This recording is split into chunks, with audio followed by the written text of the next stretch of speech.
And we are back now with our Sunday Spotlight, shining today on the miracle baby born to a member of Congress. Jaime Herrera Beutler's daughter, Abigail Rose, was born premature with a fatal disease. But thanks to an experimental treatment, she's made an incredible comeback that's left her doctors and her parents in awe. ABC's David Wright has their heartwarming story. Jaime Beutler is a member of Congress who, for the moment, has a constituency of one. Little Abigail Beutler, born this summer 3 months premature, with a birth defect that would normally be fatal. Welcome to parenthood. You know, every day is so exciting and,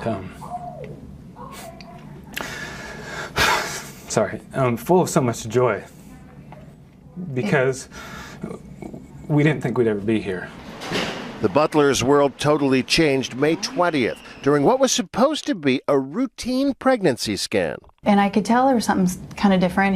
He kind of went ashen, the ultrasound tech. The technician couldn't see any kidneys. You'll have to take my word for it, there's no kidney there. Dr. Stephen Alexander of Stanford says the baby suffers from something called Potter syndrome. Oh, it's really rare. It's really rare. 1 in 60,000, I think. The doctor, he just said, he's just like, gosh. He said, this is not compatible with life. She is not going to live. And as he was saying it, I could feel her moving. Inside her, the baby was kicking, almost as if she disagreed with the doctor. There are a lot of parents who would hear that from a doctor and make a choice to terminate. It was offered. It was offered. But the Beutlers, all 3 of them, chose to fight for Abigail's life. Potter syndrome, caused by a critical lack of amniotic fluid, meant the baby's lungs and kidneys couldn't form properly. The Beutlers found a specialist at Johns Hopkins willing to infuse saline, replacing the amniotic fluid. So this was an experimental procedure. It was definitely cutting edge. Miraculously, it worked. Abigail was born at 28 weeks with no kidneys, but lungs able to sustain life, a medical first. We would expect a full and normal childhood from her. There she is. She'll need a kidney transplant and daily dialysis till she gets one.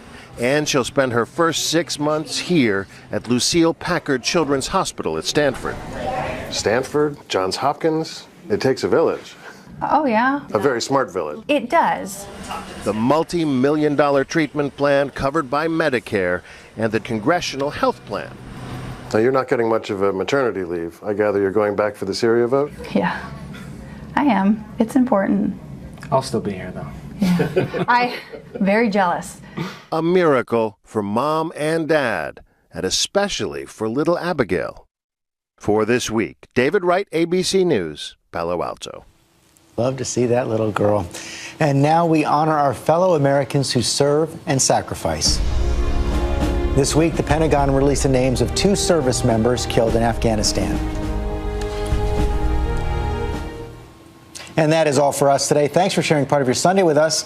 Diane will interview President Obama on the crisis in Syria tomorrow on World News, and we'll have full coverage of the president's address to the nation Tuesday night at 9 Eastern.